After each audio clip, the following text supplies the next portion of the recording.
बिस्मिल्लाहिर्रहमानिर्रहीम। अस्सलाम वालेकुम दोस्तों मैं उम्मीद करता हूँ कि आप खरीजे से होंगे। अल्लाह ताला आप पर आपके घर वालों का खास करम फरमाए। दोस्तों आज हम बात करने वाले हैं वाट स्लेबल क्या चीज़ है, हर्फी या अरकान तहजी।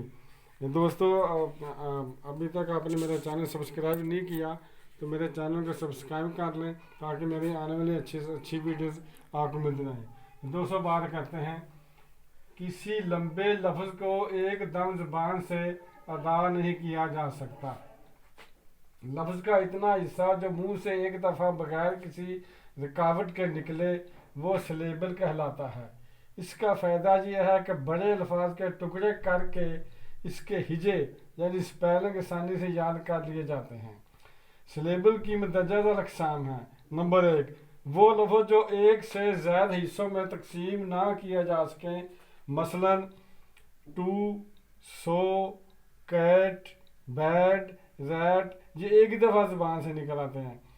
तो मसलन नंबर 2, वो लफ्ज़ जो एक से ज़्यादा हिस्सों में तकसीम किए जा सकते हैं, मसलन टीचर, यानी टीचर उसकी साउंड है, टीचर, टूडे, मॉर्निंग, टाइपिस्ट। तो ये दो दफ़ा ऐसे हिजे करके ऐसे कट कर दिया है कि आसानी से हिजे याद किया जा स्पेलिंग याद किया जा सकता है।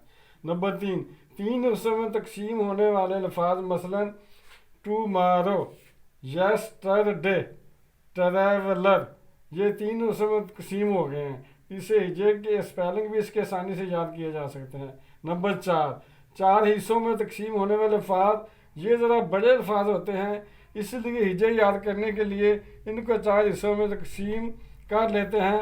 मसलन क्वालिफिकेशन, इसके तो 5 पार्ट्स हो गए हैं। सरकमस्टांसेस, इसके 4 हिस्से हो गए हैं।